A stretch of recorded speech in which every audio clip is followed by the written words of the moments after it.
शांति। आज 11 जुलाई 2024 के बाबा के अनमोल मधुर महावाक्य सुनेंगे। ओम शांति। मीठे बच्चे, सुन्न अवस्था अर्थात अशरीरी बनने का अभी समय है। इसी अवस्था में रहने का अभ्यास करो। आज की मुरली से प्रश्न है, सबसे ऊंची मंजिल कौन सी है, उसकी प्राप्ति कैसे होगी? उत्तर है, संपूर्ण सिविलाइज्ड बनना, यही उच्च मंजिल है। कर्मेंद्रियों में जरा भी चलाईमानी न आए तब संपूर्ण सिविलाइज्ड बने। जब ऐसी अवस्था हो तब विश्व की बादशाही मिल सकती है। गायन भी है, चढ़े तो चाखे वैकुंठ रस, गिरे तो चकनाचूर। अर्थात वैकुंठ रस अर्थात राजाओं का राजा बने, नहीं तो प्रजा। अब जांच करो मेरी वृत्ति कैसी है, कोई भी भूल तो नहीं होती है। ओम शांति। आत्म अभिमानी हो बैठना है। बाप बच्चों को समझाते हैं कि अपने को आत्मा समझो। अब बाबा ऑलराउंडर से पूछते हैं, ऑलराउंडर दादी जी, यज्ञ के अंदर विशेष पाठधारी थे, क्योंकि परम आदरणीय गुलजार दादी जी की माता जी थे। गुलजार दादी को बहुत छोटी आयु में 4 साल की उम्र में बाबा के पास लेकर के आए थे, और दादी को तो छोटे बच्चों की हॉस्टल में रख दिया था, लेकिन ऑलराउंडर दादी जैसे सभी बच्चों की बहुत प्यार से संभाल करते थे। अनुभवी माता थे, तो इसीलिए बाबा ने ऑलराउंडर दादी से पूछा, क्या पूछा कि सतयुग में आत्म अभिमानी होते हैं या देह अभिमानी? बाबा ने ऑलराउंडर से पूछते हैं कि सतयुग में आत्म अभिमानी होते हैं या देह अभिमानी?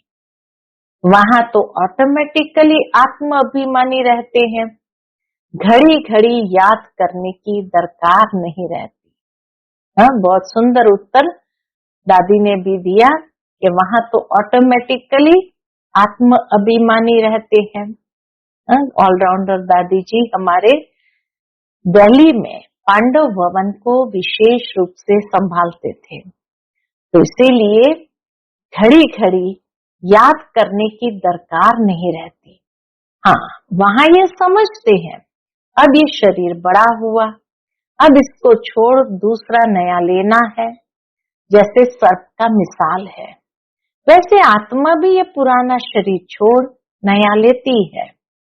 भगवान मिसाल दे समझाते हैं, तुम्हें सभी मनुष्य को ज्ञान की भूं-भूं कर आप समान ज्ञानवान बनाना है। बाबा कहे, तुम्हें सभी को ज्ञान की भूं-भूं कर आप समान ज्ञानवान बनाना है, जिससे परिस्थानी निर्विकारी देवता बन जाए। ऊंच से ऊंच पढ़ाई है मनुष्य से देवता बनाना। गायन भी है ना, मनुष्य को देवता किए करत न लागी वार। किसने किया? देवताओं ने नहीं किया। मनुष्य को देवता कोई देवताओं ने नहीं किया, भगवान ही मनुष्य को देवता बनाते हैं। मनुष्य इन बातों को जानते नहीं। तुमसे सब जगह पूछते हैं आपकी एम ऑब्जेक्ट क्या है, तो क्यों नहीं एम ऑब्जेक्ट की लिखत का छोटा पर्चा छपा हुआ हो? जो कोई भी पूछे तो उनको पर्चा दे दो, जिससे समझ जाए। बाबा ने बहुत अच्छी रीति समझाया है। इस समय ये कलयुगी पतित दुनिया है, जिसमें महान अपरंपार दुख है। बाबा कहे, इस कलयुगी पतित दुनिया में महान अपरंपार दुख है। अब हम मनुष्य को सतयुगी पावन महान सुखधाम में ले जाने की सर्विस कर रहे हैं, वह रास्ता बताते हैं। ऐसे नहीं हम अद्वैत नॉलेज देते हैं। वे लोग शास्त्र की नॉलेज को अद्वैत नॉलेज समझते हैं। वास्तव में वह कोई अद्वैत नॉलेज है नहीं। अद्वैत नॉलेज लिखना भी रॉन्ग है। मनुष्य को क्लियर कर बताना है। ऐसी लिखत छपी हुई हो जो झट समझ जाए कि इन्हों का उद्देश्य क्या है। कलयुगी पतित भ्रष्टाचारी मनुष्य को हम अपार दुखों से निकाल सत्युगी पवित्र श्रेष्ठाचारी अपार सुखों की दुनिया में ले जाते हैं। बाबा यह ऐसे निबंध बच्चों को देते हैं। ऐसे क्लियर करके लिखना है। सब जगह ऐसी तुम्हारी लिखत रखी हो, झट वह निकाल कर दे देनी चाहिए तो समझे। हम तो दुख धाम में है, गंध में पड़े हैं। मनुष्य कोई समझते थोड़ी है कि हम कलयुगी पतित दुख धाम के मनुष्य है। यह हमको अपार सुखों में ले जाते हैं। तो ऐसा एक अच्छा पर्चा बनाना है, जैसे बाबा ने भी छपाया था, सतयुगी हो या कलयुगी। परंतु मनुष्य समझते थोड़ी है। रत्नों को भी पत्थर समझ फेंक देते हैं। बाबा को भी वंडर लगता है कि मनुष्य को इतने सुंदर ज्ञान रत्न दे रहे हैं, लेकिन मनुष्य क्या समझते हैं, अरे ये कहाँ से हम कर सकेंगे, तो पत्थर समझ फेंक देते हैं। यह है ज्ञान रत्न। वह समझते हैं शास्त्रों में रत्न है। तुम क्लियर कर ऐसे बोलो जो समझे। हाँ, बाबा कहे एक एक बात को अच्छी तरह समझाना पड़े, तो तुम क्लियर कर ऐसा बोलो जो समझे। यहाँ तो अपार दुख है। दुखों की भी लिस्ट हो, कम से कम 101 तो जरूर हो। होमवर्क दे दिया, कई बच्चे इस होमवर्क को जरूर करें कि कम से कम 101 दुखों की लिस्ट जरूर हो। इस दुख धाम में अपार दुख है, ये सब लिखो, सारी लिस्ट निकालो। दूसरे तरफ फिर अपार सुख, वहां दुख का नाम नहीं होता। हम वह राज्य अथवा सुख धाम स्थापन कर रहे हैं जो झट मनुष्य का मुख बंद हो जाए। ये कोई समझते थोड़ी है कि इस समय दुख धाम है। इसको तो वो स्वर्ग समझ बैठे हैं।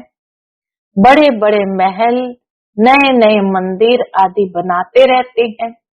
ये थोड़ी जानते हैं कि ये सब खत्म हो जाने हैं। पैसे तो उन्हों को बहुत मिलते हैं रिश्वत के।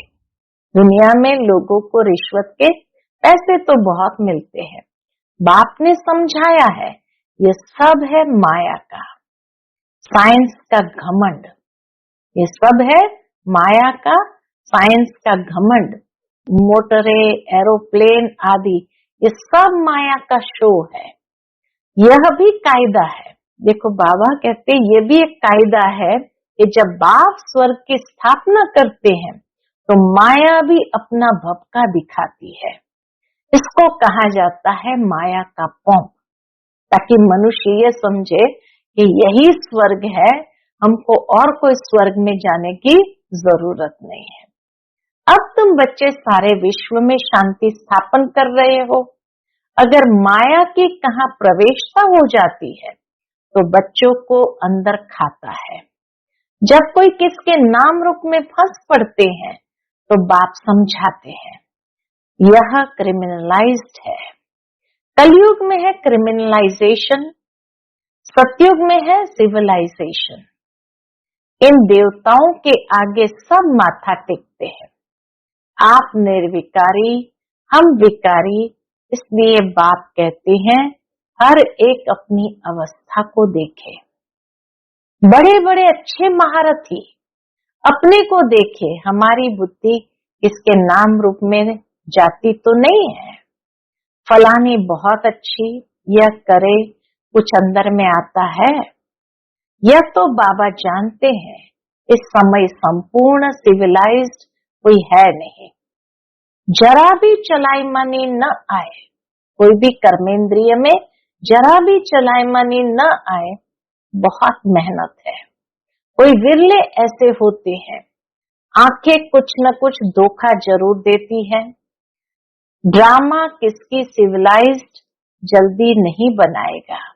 खूब पुरुषार्थ कर अपनी जांच करनी है, कहाँ हमारी आंखें धोखा तो नहीं देती है। विश्व का मालिक बनना बड़ी ऊंच मंजिल है। चढ़े तो चाखे वैकुंठ रस, गिरे तो चकनाचूर, अर्थात राजाओं का राजा बनते हैं। चढ़े तो चाखे वैकुंठ रस, अर्थात राजाओं का राजा बनते, गिरे तो प्रजा में चले जाएंगे। आजकल तो कहेंगे विकारी जमाना है। भल इतने बड़े आदमी हैं, समझो क्वीन है, उनके अंदर भी डर रहता होगा कि कहाँ कोई हमें उड़ा न दे। हर एक मनुष्य में अशांति है। कोई बच्चे भी कितनी अशांति फैलाते हैं। तुम शांति स्थापन कर रहे हो तो पहले तो खुद शांति में रहो, तब दूसरे में भी वह बल भरे। वहां तो बड़ा शांति का राज्य चलता है। आंखें सिविल बन जाती है तो बाप कहते हैं अपनी जांच करो। आज मुझ आत्मा की वृत्ति कैसी रही, इसमें बहुत मेहनत है, अपनी संभाल रखनी है। बेहद के बाप को भी सच कभी नहीं बताते। कदम कदम पर भूले होती रहती है। थोड़ा भी उस क्रिमिनल दृष्टि से देखा, भूल हुई, फौरन नोट करो। 10-20 भूले तो रोज करते ही होंगे। बाबा कहे 10-20 भूल और सूक्ष्म भी भूले होती ही रहती है, करते ही होंगे जब तक अभूल बने। परंतु सच कोई बताते थोड़ी है। देह अभिमान से कुछ न कुछ पाप जरूर होगा। जैसे ही देह अभिमान में आए, माना कोई न कोई मनसा वाचा कर्मणा से पाप जरूर होगा। वो अंदर खाता रहेगा। कई तो समझते ही नहीं कि भूल किसको कहते हैं। जानवर समझते हैं क्या? तुम भी इस ज्ञान के पहले बंदर बुद्धि थे। बाबा कहे तुम भी इस ज्ञान के पहले बंदर बुद्धि थे। अब कोई 50%, कोई 10%, कोई कितना चेंज होते जाते हैं। यह आंखें तो बहुत धोखा देने वाली है। सबसे तीखी है आंखें। बाप कहते तुम आत्मा अशरीरी आई थी, शरीर नहीं था। क्या अभी तुमको पता है कि दूसरा कौन सा शरीर लेंगे, किस संबंध में जाएंगे? मालूम नहीं पड़ता। गर्भ में सुन्न ही सुन्न रहते हैं। आत्मा बिल्कुल ही सुन्न हो जाती है। जब शरीर बड़ा हो तब पता पड़े तो तुमको ऐसा बनकर जाना है। बस ये पुराना शरीर छोड़कर हमको जाना है। फिर जब शरीर लेंगे तो स्वर्ग में अपना पार्ट बजाएंगे। सुन्न होने का अभी समय है। बल आत्मा संस्कार ले जाती है। जब शरीर बड़ा होता है तब संस्कार इमर्ज होते हैं। अभी तुमको घर जाना है, इसलिए पुरानी दुनिया का, इस शरीर का भान उड़ा देना है। कुछ भी याद न रहे, परहेज बहुत रखना है। जो अंदर में होगा वही बाहर निकलेगा। शिव बाबा के अंदर में भी ज्ञान है, मेरा भी पाठ है। मेरे लिए ही कहते हैं ज्ञान का सागर। महिमा गाते हैं, अर्थ कुछ नहीं जानते। अभी तुम अर्थ सहित जानते हो। बाकी आत्मा की बुद्धि ऐसी वर्थ नॉट ए पेनी हो जाती है। अब बाप इतना बुद्धिवान बनाते हैं। मनुष्य के पास तो करोड़ पदम है, ये माया का पंप है ना। साइंस में जो अपने काम की चीजें हैं वह वहां भी होगी। वह बनाने वाले वहां भी जाएंगे, राजा तो नहीं बनेंगे। यह लोग पिछाड़ी में तुम्हारे पास आएंगे, फिर औरों को भी सिखाएंगे। एक बाप से तुम कितने सीखते हो। एक बाप ही दुनिया को क्या से क्या बना देते हैं।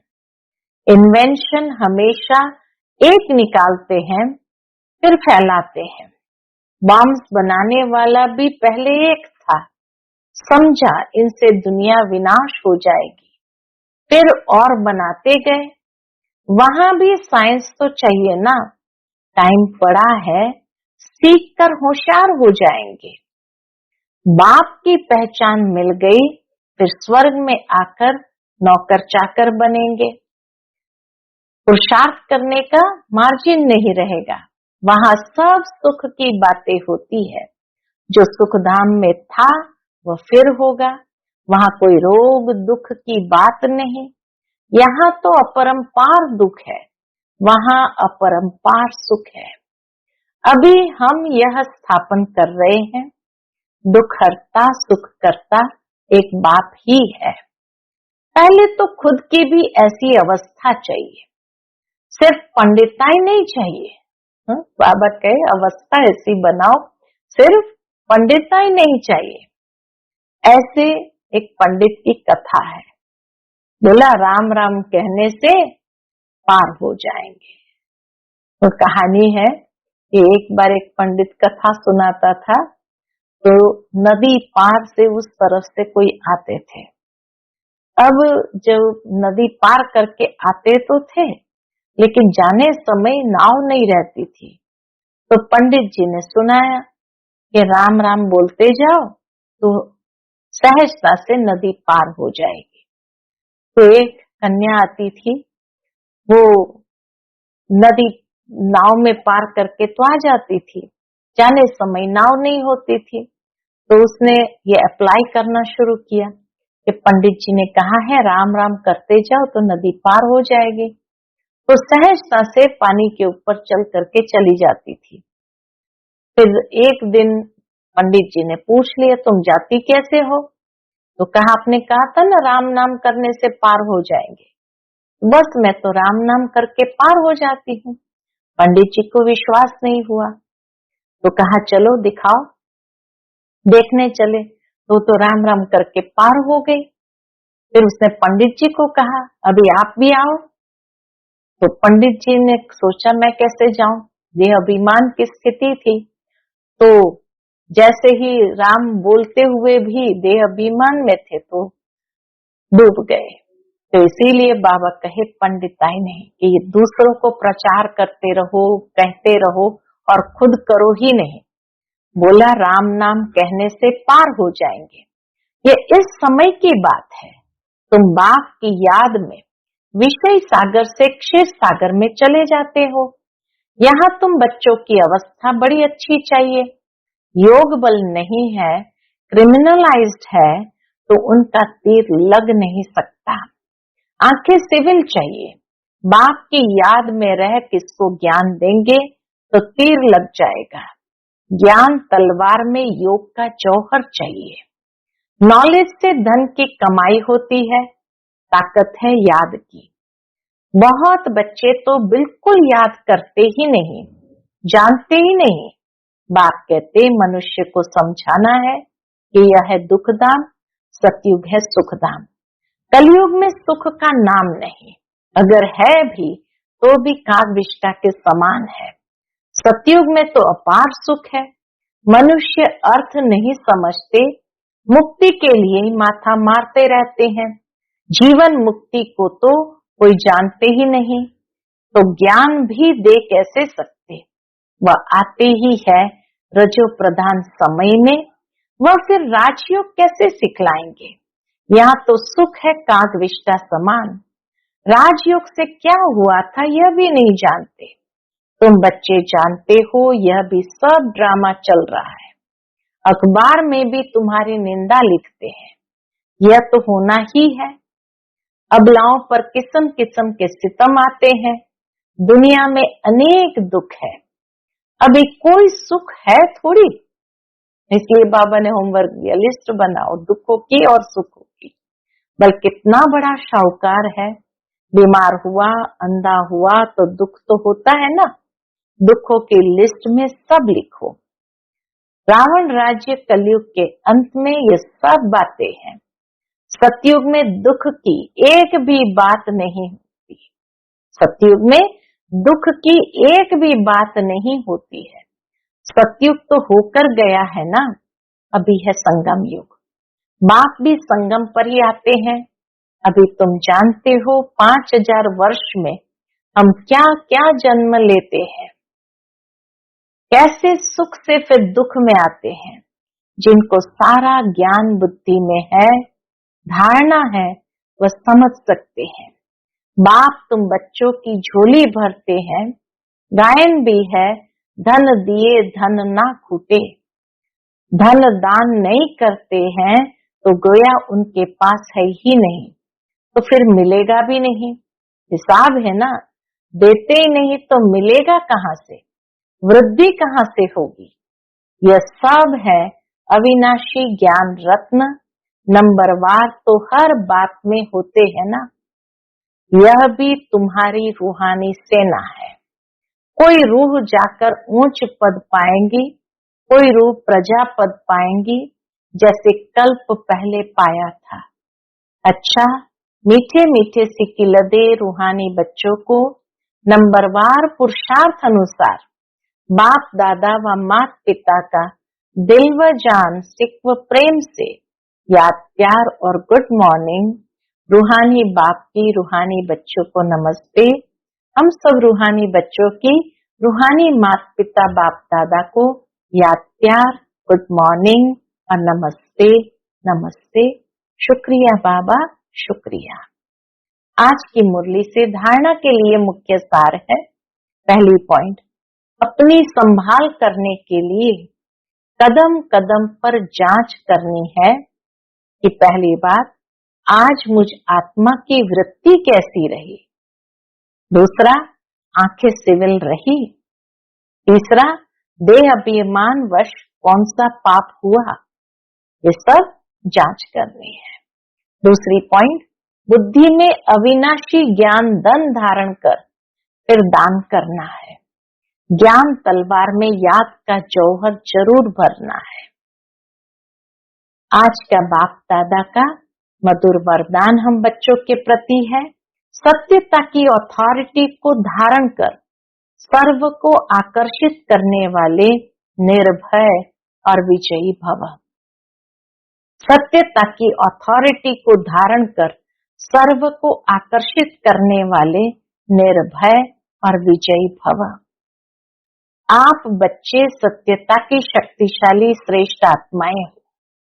सत्य ज्ञान, सत्य बाप, सत्य प्राप्ति, सत्य याद, सत्य गुण, सत्य शक्तियां सब प्राप्त है। इतनी बड़ी अथॉरिटी का नशा रहे तो यह सत्यता की अथॉरिटी हम आत्माओं को आकर्षित करती रहेगी। झूठ खंड में भी ऐसी सत्यता की शक्ति वाले विजयी बनते हैं।